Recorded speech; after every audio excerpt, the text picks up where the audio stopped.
Di balik gemerlap kota Jakarta yang tak pernah tidur, ada bayang-bayang gelap yang mengintai di sudut-sudut jalan. Ormas dan premanisme yang menggerogoti kehidupan warga biasa seperti aku, Sukirman, penjual bakso yang tiba-tiba terjerat dalam pusaran kekerasan dan korupsi besar. Saat keberanian dan ketakutan bertarung di dalam diri, aku bertanya pada diri sendiri, seberapa jauh aku siap melangkah demi melindungi keluarga dan mengungkap kebenaran yang bisa mengguncang tatanan kota. Ini Fathan Mini. Aku masih ingat betul hari-hari itu saat Jakarta mulai terasa asing. Kota yang dulu ku kenal sebagai tempat yang penuh peluang dan kehangatan keluarga, kini berubah menjadi ladang ketegangan yang menghantui setiap sudut gang kecil tempat aku berjualan bakso. Namaku Sukirman. Aku bukan siapa-siapa, hanya penjual bakso yang mencoba bertahan hidup di tengah hiruk-pikuk ibu kota. Pagi hingga malam, bakso racikanku selalu diharapkan tetangga dan para pekerja yang melintas. Itulah hidupku, sederhana dan penuh kerja keras, tapi semuanya mulai berubah sejak keberadaan mereka muncul. Preman-preman itu. Awalnya, aku pikir mereka hanya sekumpulan anak nakal yang suka mengganggu. Tapi ternyata, mereka sudah bertransformasi menjadi sebuah kekuatan yang tak bisa dipandang sebelah mata. Mereka menyebut diri mereka organisasi masyarakat, ormas katanya. Tapi siapa yang percaya? Mereka hanya berkedok. Setiap sore, selepas aku membereskan gerobak bakso, mereka datang. Berkumpul di depan gang, mengatur siapa yang boleh parkir, siapa yang harus bayar retribusi, dan siapa yang harus menyingkir. Aku harus membayar setiap hari agar daganganku aman. Awalnya hanya sedikit, tapi jumlahnya bertambah. Mereka bilang itu untuk keamanan. Tapi aku tahu, itu cuma alasan untuk menguras hasil jerih payah kami. Aku mencoba mengelak, tapi ancaman datang. Lebih dulu. Suatu sore, aku baru saja menutup dagangan ketika seorang lelaki besar, berotot, dengan tatapan tajam menghampiriku. "Kamu bayar hari ini, Sukir," katanya dingin. "Kalau tidak, jangan salahkan kami kalau gerobakmu rusak." Aku hanya bisa mengangguk pelan. Tak ada pilihan lain. Keluargaku bergantung pada usahaku ini. Jika aku kalah, siapa yang akan memberi makan mereka? Hari-hari berlalu, tekanan makin menjadi-jadi. Aku tak sendiri. Banyak pedagang kecil dan warga sekitar yang mulai ketakutan. Mereka mulai menyimpan uang ekstra, selalu berjaga-jaga. Tapi di balik rasa takut itu, aku melihat ada api kecil yang mulai menyala dalam hati kami. Api untuk melawan. Aku duduk di depan rumah, memandangi gerobak bakso yang kini tak lagi jadi tempat berjualan semata, tapi juga saksi bisu perjuangan kami. Istriku, Rini, sering menatapku dengan mata yang penuh harap dan kekhawatiran. Anak kami, kecil, masih polos tanpa mengerti apa yang sedang terjadi. Di tengah malam yang sunyi, aku teringat sebuah berita tentang operasi besar-besaran yang akan dilakukan oleh 50 anggota Kopassus. Mereka akan membongkar jaringan premanisme yang telah lama merajalela. Hati kecilku bersorak. Mungkinkah ada harapan? Mungkinkah ada secercah cahaya di ujung lorong gelap ini? Tapi aku juga sadar, jalan ini tidak mudah. Menghadapi mereka yang punya kekuatan dan jaringan bukan perkara sederhana. Aku harus kuat untuk keluarga dan komunitasku. Aku harus berani berdiri, walau nyawa dipertaruhkan. Malam itu, aku memutuskan untuk tidak tinggal diam. Aku akan mencari cara. Bukan hanya untuk diriku sendiri, tapi untuk semua orang yang terjebak dalam cengkeraman ketidakadilan ini. Aku tahu, ini baru permulaan. Jakarta mungkin mulai gelap, tapi aku tak akan biarkan terang itu padam. Hari-hari berlalu dan ketegangan di lingkungan kami makin membesar. Setiap pagi ketika aku mengayuh gerobak bakso menyusuri gang sempit itu, aku melihat wajah-wajah yang dulu ramah kini berubah waspada, penuh kecemasan. Seperti aku, mereka semua berada di ujung kesabaran. Preman-preman itu makin menggila. Mereka tidak lagi sekadar menagih uang retribusi, tapi mulai memaksa dengan cara kasar. Kadang mereka datang dengan rombongan, membuat kami tidak berani menolak. Aku sering melihat bagaimana seorang pedagang kaki lima diseret paksa karena menolak bayar. Itu menggetarkan hatiku, dan aku tahu Aku bisa jadi korban berikutnya. Suatu sore, ketika aku sedang menyiapkan bakso untuk dagangan, dua lelaki besar datang menghampiriku. Tatapan mereka dingin, dan tanpa basa-basi, mereka berkata, "Sukir, hari ini harus bayar 2 kali lipat." Surono yang suruh. Surono Hadijoyo, nama yang terus disebut dengan penuh ketakutan di kampung kami. Pemimpin preman yang dikenal licik dan kejam. Aku terdiam. Bagaimana aku bisa membayar 2 kali lipat? Uang yang aku dapat saja sudah pas-pasan. Istriku, Rini, yang melihat wajahku berubah pucat langsung menahan tangis. "Apa yang akan kita lakukan, Pak?" Tanyanya pelan, suaranya bergetar. Aku tak bisa menjawab. Aku sendiri merasa terkepung, terjebak dalam situasi yang sulit. Malam itu aku duduk termenung di depan rumah, membayangkan masa depan keluargaku. Anak kami yang masih kecil butuh sekolah, kebutuhan sehari-hari yang tak bisa kutinggalkan. Aku ingin melawan, tapi rasa takut menguasai. Jika aku melawan Surono, apa jadinya? Tekanan itu tidak hanya dari preman. Beberapa tetangga mulai menyerah. Mereka memilih membayar agar tidak diganggu. Tapi aku merasa ada sesuatu yang harus kulakukan. Jika kami semua menyerah, siapa lagi yang akan melawan? Di sebuah pertemuan kecil yang diam-diam diadakan oleh beberapa pedagang dan warga sekitar, aku berani mengungkapkan keinginan untuk melawan. Awalnya ragu, tapi satu persatu mulai muncul suara-suara keberanian. "Kita harus bersatu," kataku di depan mereka. "Kalau kita diam, mereka akan terus menguasai dan merusak hidup kita." Beberapa wajah yang tadinya takut mulai menunjukkan tekad. Kami sepakat untuk tidak menyerah. Tapi kami tahu, ini bukan hal mudah. Kami butuh bantuan. Berita tentang rencana operasi besar oleh anggota Kopassus terus bergema di telinga kami. Ada harapan, tapi juga ketidakpastian. Apakah mereka benar-benar datang untuk membantu? Ataukah ini hanya janji kosong? Aku mulai mencari cara untuk menghubungi pihak berwenang, untuk menceritakan apa yang sebenarnya terjadi. Tapi aku harus berhati-hati. Setiap langkah diawasi. Setiap kata bisa menjadi bumerang bagi keluargaku. Hari-hari penuh tekanan itu membuatku semakin sadar betapa kerasnya perjuangan yang menunggu. Namun aku bertekad, demi keluarga, demi tetangga, aku harus bertahan. Aku harus berani. Ketika malam tiba dan Jakarta mulai sepi, aku duduk bersama Rini, memegang tangan kecil anak kami, memohon kekuatan pada Tuhan. Aku berjanji dalam hati, tidak akan membiarkan gelap ini menelan kami. Preman-preman itu mungkin menguasai jalanan, tapi aku percaya. Kekuatan sejati ada sejak pertemuan kecil itu, hidup kami terasa seperti berada di persimpangan jalan yang penuh bahaya. Suasana di kampung mulai berubah. Warga yang tadinya diam dan pasrah mulai menatapku dengan harap dan cemas. Aku tahu, harapan mereka padaku bukan tanpa risiko. Aku harus menjadi garda terdepan, meskipun setiap langkah terasa seperti berjalan di atas bara api. Aku mulai mencatat setiap kejadian yang menimpa para pedagang, setiap ancaman dan intimidasi yang kami terima. Dari tetangga yang kehilangan dagangan, sampai yang dipaksa menutup kios karena tidak mampu bayar. Aku menulis semuanya dengan hati-hati, berusaha mengumpulkan bukti untuk operasi Kopassus yang dijanjikan. Namun, bukan hanya preman yang membuat hidup kami mencekam. Ada juru parkir liar yang mengintimidasi para pelanggan dan pemilik usaha kecil seperti aku. Mereka juga bagian dari jaringan yang sama, memeras demi keuntungan pribadi. Aku melihat bagaimana mereka menjerat warga dengan sistem yang terorganisir, seolah-olah sudah ada bos yang menarik tali dari balik layar.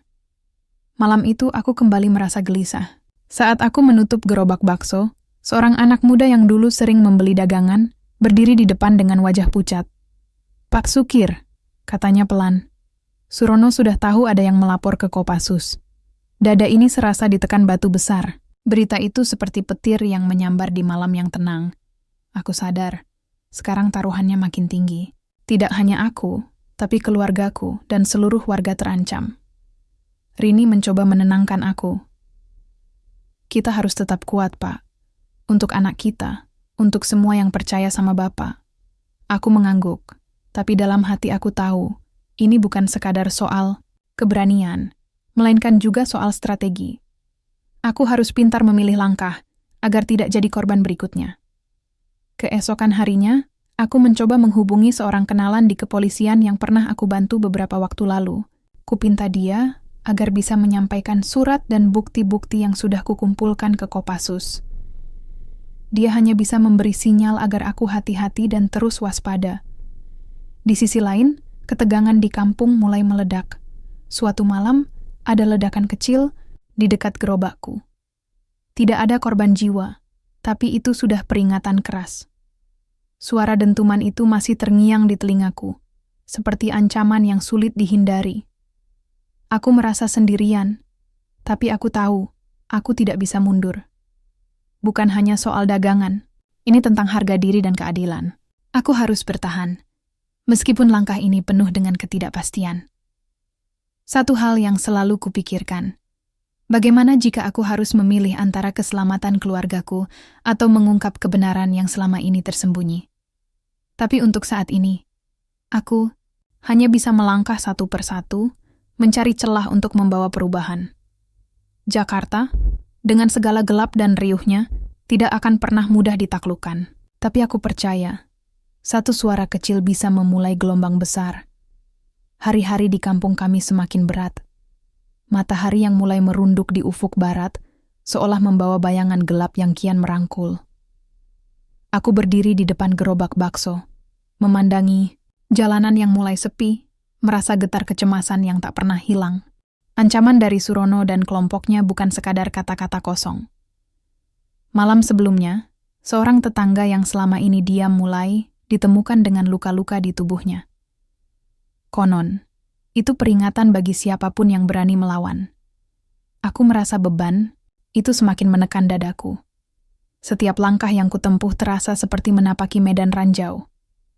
Aku tidak bisa lagi hanya berpangku tangan. Saat itu, Rini datang menghampiri dengan wajah serius. "Pak, kita harus bicara," katanya pelan. Aku takut sesuatu akan terjadi pada kita. Aku menatapnya, melihat kekhawatiran yang sama yang kurasakan. Aku juga takut, Rin. Tapi aku tak bisa diam. Kalau kita semua menyerah, siapa lagi yang akan berjuang? Malam itu kami duduk bersama di teras rumah, membahas rencana. Aku harus bertemu dengan seseorang yang kupercayai, seorang wartawan yang selama ini aktif mengungkap kasus-kasus korupsi dan kejahatan di Jakarta. Mungkin dengan bantuan media, suara kami bisa lebih didengar. Namun, aku tahu, ini bukan hal mudah. Menghadapi preman yang sudah bersekongkol dengan pejabat tinggi berarti membuka luka yang dalam. Tapi aku sudah sampai pada titik di mana aku tidak bisa mundur. Keesokan harinya, aku mengatur pertemuan dengan wartawan itu di sebuah warung kopi sederhana di pinggir jalan. Namanya Andi. Pria itu dikenal gigih dan tidak takut pada ancaman. "Pak Sukir, saya sudah dengar banyak tentang situasi di sini," katanya serius. "Kalau ini sampai terungkap, bisa jadi geger. Tapi saya butuh bukti dan kesaksian. Aku menyerahkan catatan dan rekaman yang sudah kupersiapkan selama ini." Wajah Andi berubah tegang saat membaca. "Ini berani sekali, Pak. Tapi risiko juga besar. Kita harus hati-hati. Kami sepakat untuk mulai mengumpulkan lebih banyak data dan melibatkan beberapa organisasi hak asasi yang bisa membantu perlindungan bagi saksi-saksi." Namun, belum sempat kami memulai langkah lebih jauh, kabar buruk datang. Surono mulai gerak, cepat.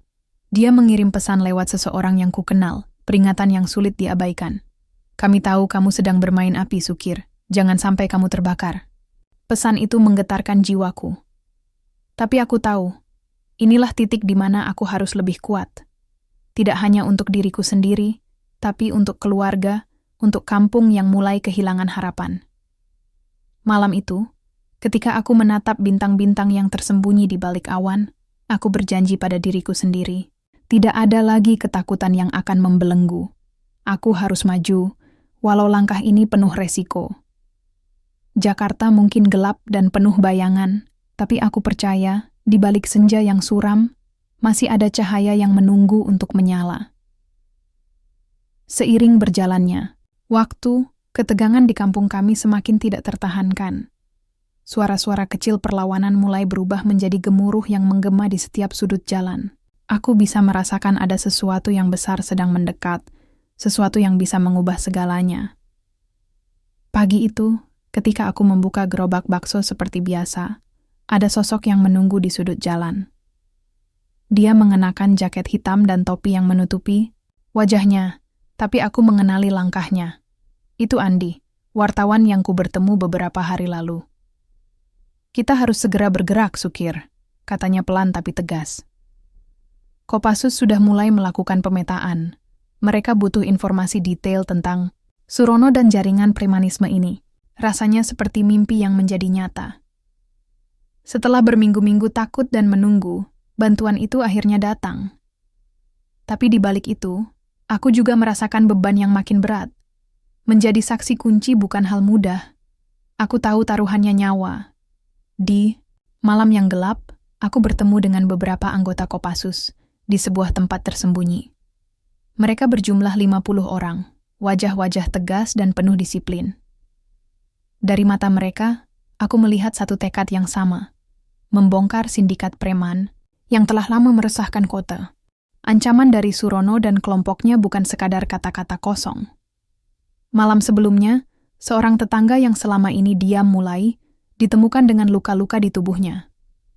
Konon, itu peringatan bagi siapapun yang berani melawan. Aku merasa beban, itu semakin menekan dadaku. Setiap langkah yang kutempuh terasa seperti menapaki medan ranjau. Aku tidak bisa lagi hanya berpangku tangan. Saat itu, Rini datang menghampiri dengan wajah serius. "Pak, kita harus bicara," katanya pelan. "Aku takut sesuatu akan terjadi pada kita." Aku menatapnya, melihat kekhawatiran yang sama yang kurasakan. Aku juga takut, Rin, tapi aku tak bisa diam. Kalau kita semua menyerah, siapa lagi yang akan berjuang? Malam itu, kami duduk bersama di teras rumah, membahas rencana.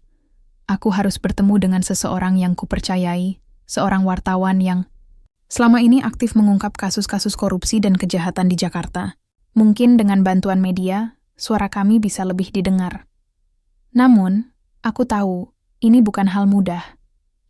Menghadapi preman yang sudah bersekongkol dengan pejabat tinggi berarti membuka luka yang dalam. Tapi aku sudah sampai pada titik di mana aku tidak bisa mundur. Keesokan harinya, aku mengatur pertemuan dengan wartawan itu di sebuah warung kopi sederhana di pinggir jalan.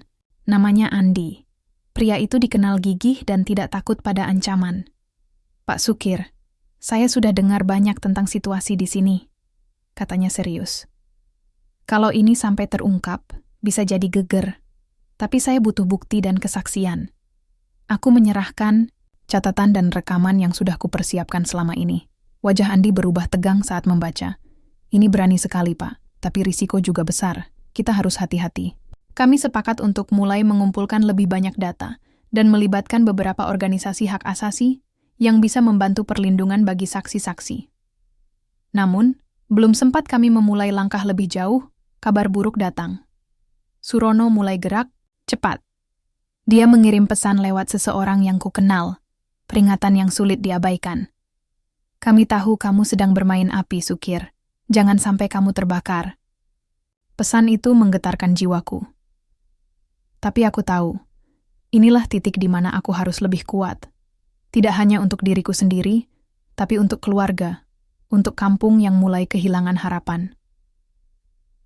Malam itu, ketika aku menatap bintang-bintang yang tersembunyi di balik awan, aku berjanji pada diriku sendiri. Tidak ada lagi ketakutan yang akan membelenggu.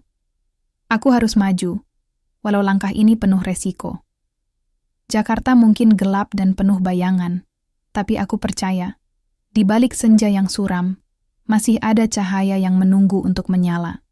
Seiring berjalannya waktu, ketegangan di kampung kami semakin tidak tertahankan. Suara-suara kecil perlawanan mulai berubah menjadi gemuruh yang menggema di setiap sudut jalan. Aku bisa merasakan ada sesuatu yang besar sedang mendekat, sesuatu yang bisa mengubah segalanya. Pagi itu, ketika aku membuka gerobak bakso seperti biasa, ada sosok yang menunggu di sudut jalan. Dia mengenakan jaket hitam dan topi yang menutupi wajahnya, tapi aku mengenali langkahnya. Itu Andi, wartawan yang ku bertemu beberapa hari lalu. Kita harus segera bergerak, Sukir, katanya pelan tapi tegas. Kopassus sudah mulai melakukan pemetaan. Mereka butuh informasi detail tentang Surono dan jaringan premanisme ini. Rasanya seperti mimpi yang menjadi nyata. Setelah berminggu-minggu takut dan menunggu, bantuan itu akhirnya datang. Tapi di balik itu, aku juga merasakan beban yang makin berat. Menjadi saksi kunci bukan hal mudah. Aku tahu taruhannya nyawa. Di malam yang gelap, aku bertemu dengan beberapa anggota Kopassus di sebuah tempat tersembunyi. Mereka berjumlah 50 orang, wajah-wajah tegas dan penuh disiplin. Dari mata mereka, aku melihat satu tekad yang sama. Membongkar sindikat preman yang telah lama meresahkan kota. Namun saya tahu, mundur bukan pilihan saya. Saya berjanji pada diri sendiri untuk terus berjuang, meskipun jalan ini penuh duri dan darah. Untuk Rini, untuk anak saya, dan untuk kampung yang saya cintai. Operasi lanjutan Kopassus dipersiapkan dengan lebih hati-hati. Saya harus tetap waspada dan memastikan keselamatan mereka yang saya sayangi. Dalam hati, saya berdoa agar kekuatan dan keberanian tak pernah meninggalkan saya. Hari-hari berikutnya terasa seperti berjalan di atas tali tipis. Setiap langkah penuh resiko, tapi saya tidak bisa berhenti sekarang. Saya tahu, di persimpangan ini, saya harus memilih jalan yang benar, meski itu berarti harus menghadapi kegelapan terbesar dalam hidup saya. Malam itu, Jakarta seperti berubah menjadi kota hantu. Lampu jalan berkedip-kedip tidak menentu, dan suara kendaraan yang biasanya ramai, tiba-tiba mereda menjadi senyap yang mengerikan. Aku berdiri di teras rumah, menatap ke gelap yang pekat, menunggu kabar dari tim Kopassus yang tengah bergerak di medan operasi yang semakin berbahaya. Hati dan pikiranku seperti diadu dalam sebuah pertarungan tanpa akhir. Semakin dalam aku menyelami dunia gelap ini, semakin jelas pula bahwa bahaya tidak hanya datang dari Surono dan preman-premannya, tapi juga dari sisi lain yang bahkan lebih licik, dari dalam lingkaran yang seharusnya melindungi kota ini. Sejak beberapa hari terakhir, aku mendapat firasat buruk. Telepon dan pesan singkat yang datang bukan lagi dari orang-orang yang aku kenal, tapi dari suara-suara asing yang penuh ancaman. Bahkan, ada malam ketika seseorang mengetuk pintu rumahku dengan kasar. Rini dan anakku terbangun ketakutan. Aku merasakan darahku berdesir kencang, seolah bahaya telah mengintai lebih dekat dari yang kukira. "Pak, kita harus pergi jauh dari sini," kata Rini dengan suara bergetar. Wajahnya pucat pasi. Aku takut mereka akan mencelakai kita. Aku menatapnya lama, menahan gelombang rasa takut yang seketika menguasai. Tapi aku tahu, melarikan diri bukan solusi. Jika aku berhenti sekarang, semua yang kami perjuangkan akan sia-sia. Aku harus bertahan, berjuang demi keadilan dan masa depan anakku. Operasi Kopassus yang dipimpin oleh Letnan Jaya terus berjalan dengan penuh kehati-hatian. Aku menjadi penghubung utama antara tim mereka dan warga sekitar yang ingin membantu, meskipun harus bersembunyi agar tidak diketahui Surono. Tapi di balik kesungguhan itu, aku mulai menyadari bahwa tidak semua yang tampak seperti teman benar-benar teman. Ada sesuatu yang mengganjal. Kecurigaan itu kian menjadi ketika sebuah informasi penting bocor, dan operasi yang seharusnya menjadi kejutan berubah menjadi kegagalan. Aku duduk termenung di ruang tamu, memegang secarik surat yang aku terima pagi itu. Surat itu singkat, namun mengandung ancaman yang nyata. Kamu telah dikhianati. Percayalah pada siapapun, kamu tetap sendiri. Rasa sakit dan kekecewaan mengalir deras. Pengkhianatan itu datang dari orang yang selama ini aku anggap sebagai sahabat dan rekan perjuangan. Sosok yang paling dekat denganku ternyata menjadi mata-mata Surono. Aku teringat bagaimana dulu kami berbagi tawa dan cerita. Kini semua berubah menjadi racun yang menggerogoti kepercayaan. Perasaan dikhianati ini jauh lebih menyakitkan daripada ancaman fisik sekalipun. Namun aku tahu, menyerah bukan pilihan. Aku harus mengumpulkan semua kekuatan dan fokus kembali pada tujuan utama. Membongkar sindikat premanisme yang telah lama merusak kota ini. Tapi kali ini, aku harus lebih berhati-hati, lebih cerdas, dan lebih waspada. Aku mulai mengatur strategi baru bersama Kopassus.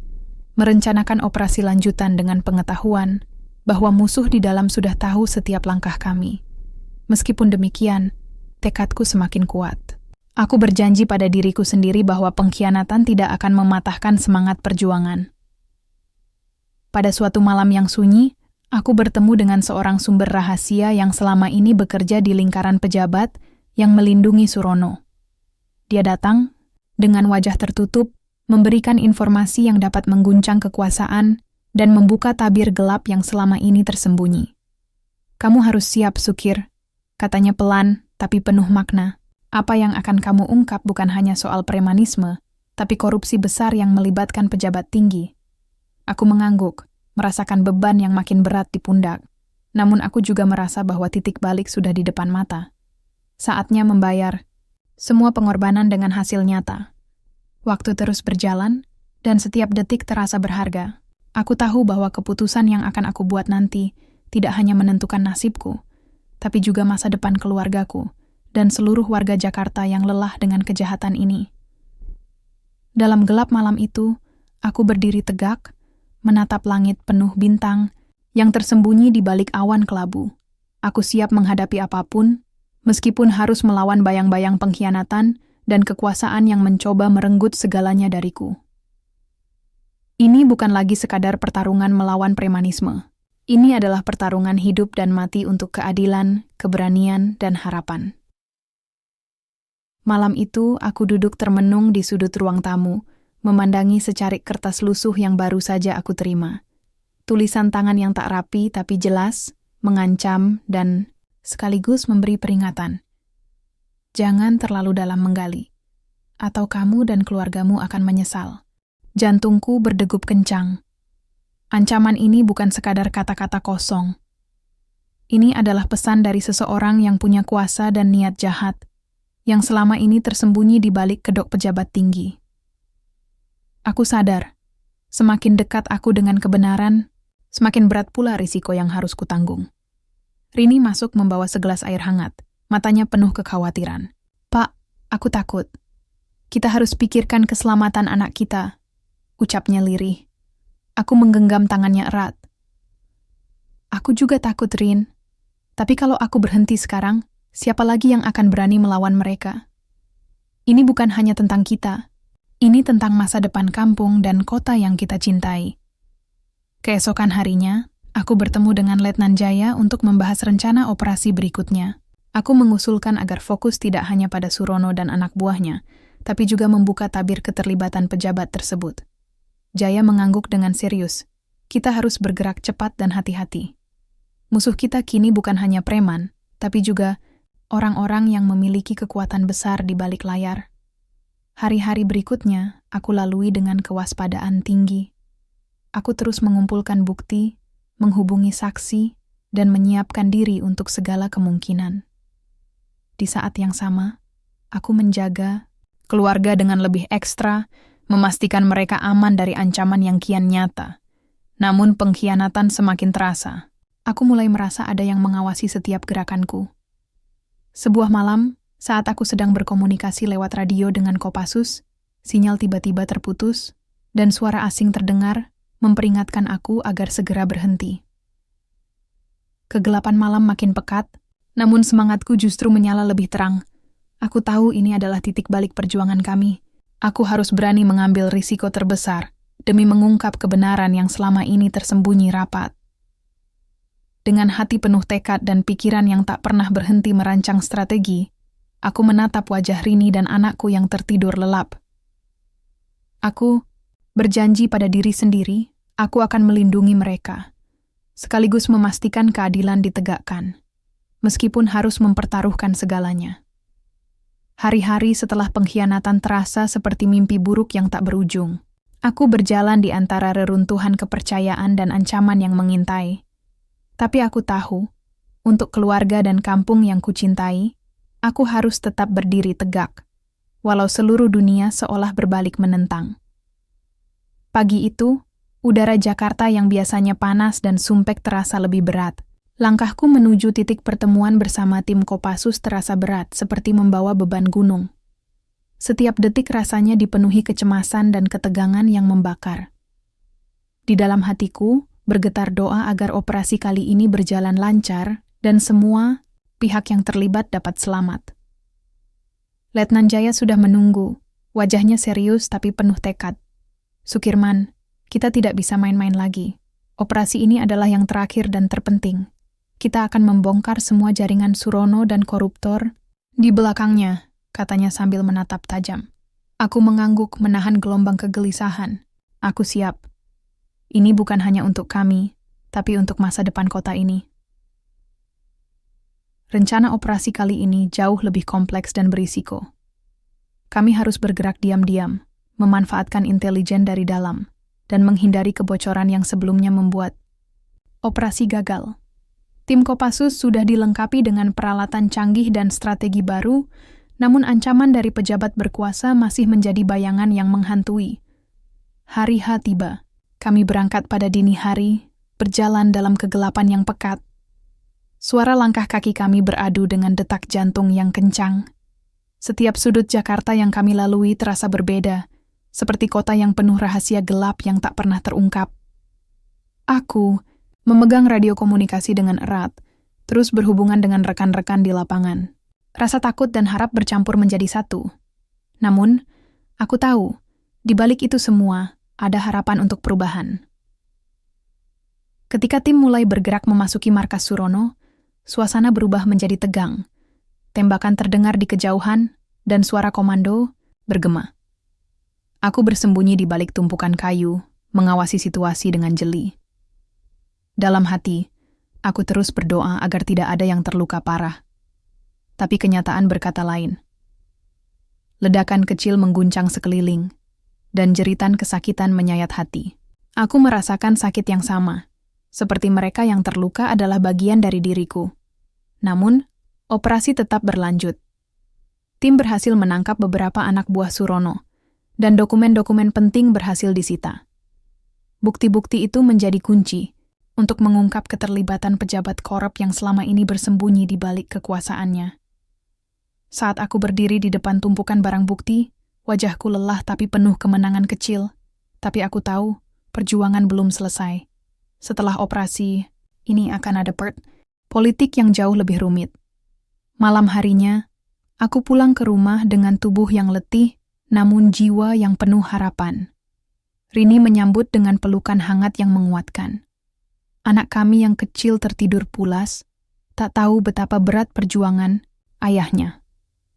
Namun, kedamaian itu hanya sesaat.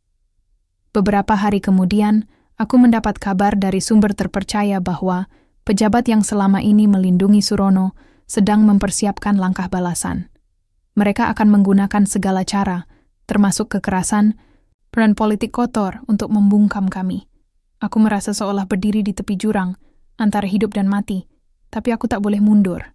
Aku harus berani melangkah lebih jauh demi keadilan yang sebenarnya.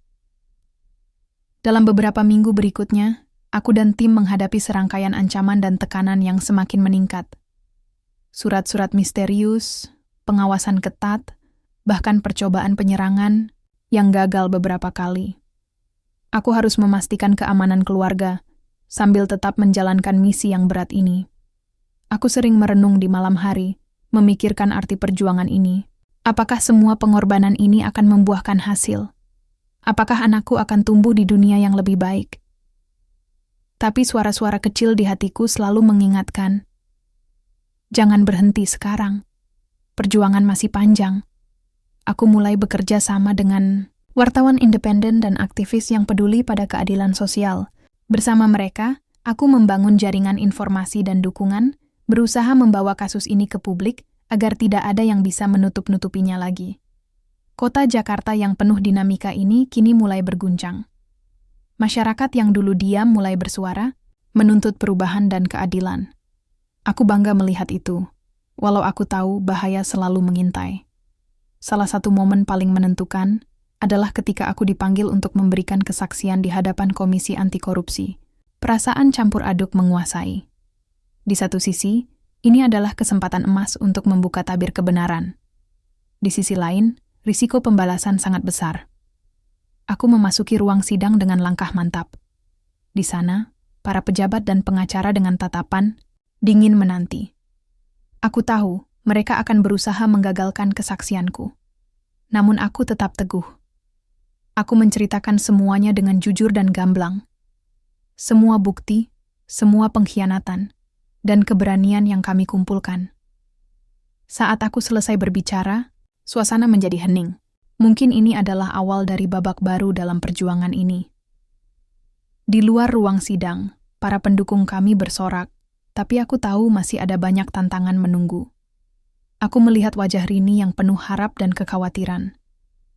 Aku meraih tangannya, memberi kekuatan pada dirinya dan pada diriku sendiri. Perjuangan kami belum berakhir. Jalan menuju keadilan masih panjang dan berliku.